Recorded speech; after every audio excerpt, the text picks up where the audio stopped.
रोहतक में बीजेपी किसे उम्मीदवार बनाएगी, ये भी एक चर्चा का विषय है, क्योंकि रोहतक सीट हुड्डा परिवार का गढ़ माना जाता है।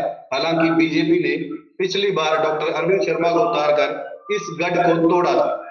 इस बार भी डॉक्टर अरविंद शर्मा मुख्य दावेदारों में से हैं।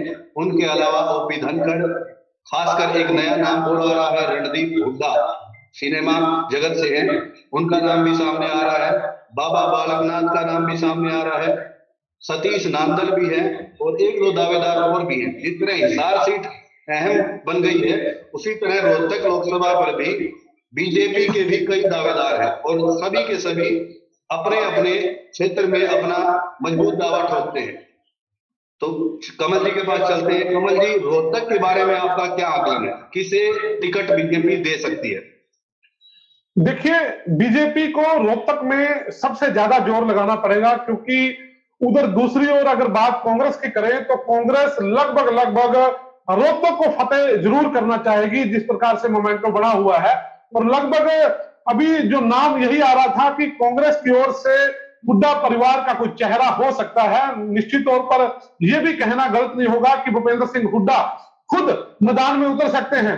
तो इसको लेकर अगर भूपेंद्र सिंह हुड्डा मैदान में उतरते हैं तो निश्चित तौर पर बीजेपी को भी एक बड़ा चेहरा जो वहां मुकाबला कर सके, क्योंकि हालांकि बीजेपी चाहती है कि हरियाणा की 10 से 10 सीटें वो जीते, लेकिन कहीं ना कहीं बीजेपी को लगता है कि रोहतक के अंदर वो इतनी मजबूत नहीं है, क्योंकि लगातार पीछे भी देखा, विधानसभा का चुनाव का अंतरण भी हमने देखा, लेकिन अरविंद शर्मा पीछे जीते थे निश्चित तौर पर, लेकिन मार्जिन बहुत कम था।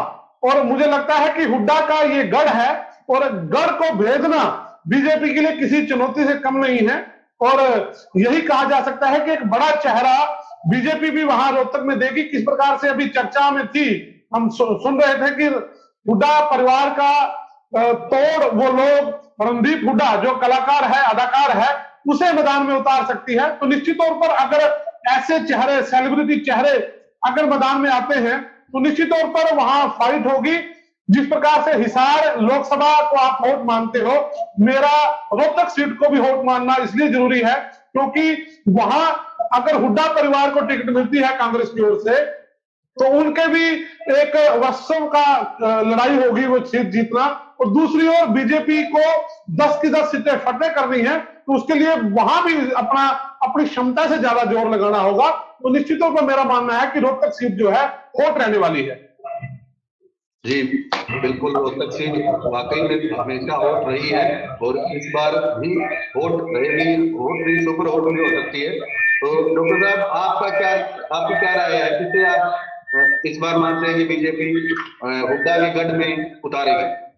देखो विकास जी, जैसे कमल जी ने बताया, इस बात में कोई भी दो राय नहीं है। हम चर्चा कर रहे थे कि भारतीय जनता पार्टी किसको टिकट देने वाली है, लेकिन भारतीय जनता पार्टी एक बात को ध्यान में रख के ही टिकट देगी। अगर भारतीय जनता पार्टी की तरफ से सबसे सशक्त और युवा चेहरा अगर रणदीप हुड्डा जी इलेक्शन लड़ते हैं तो इसमें कोई दो राय नहीं है। हुड्डा परिवार से तो इलेक्शन लड़ना ही लड़ना है इस सीट पे। तब कांग्रेस किसी अपने सशक्त दावेदार को या पुराने जो नेता है, जो बड़े नेता है, उस समय मैदान में भूपेंद्र सिंह हुड्डा खुद आ सकते हैं। और अगर बीजेपी बालकनाथ महाराज जी को टिकट देती है, फिर रणदीप हुड्डा जी भी चुनाव लड़ सकते हैं। ओम प्रकाश धनखड़ जी की परिस्थितियों में भी अपने दीपेंद्र हुड्डा को कांग्रेस लड़ाएगी चुनाव, और अगर सतीश नांदल जी लड़ते हैं तब भी दीपेंद्र हुड्डा को चुनाव लड़ाएगी कांग्रेस, जहां तक मेरा अपना अनुमान। बिल्कुल सही बात है कि बाबा बालकनाथ इस बार काफी, राजस्थान में भी काफी चर्चा हुई थी उनकी कि सीएम पद के दावेदार हैं और कई तरह के आई थी, लेकिन अब देखना होगा कि बीजेपी बाबा बालकनाथ को रोहतक से उतारेगी या क्या रणनीति अपनाएगी।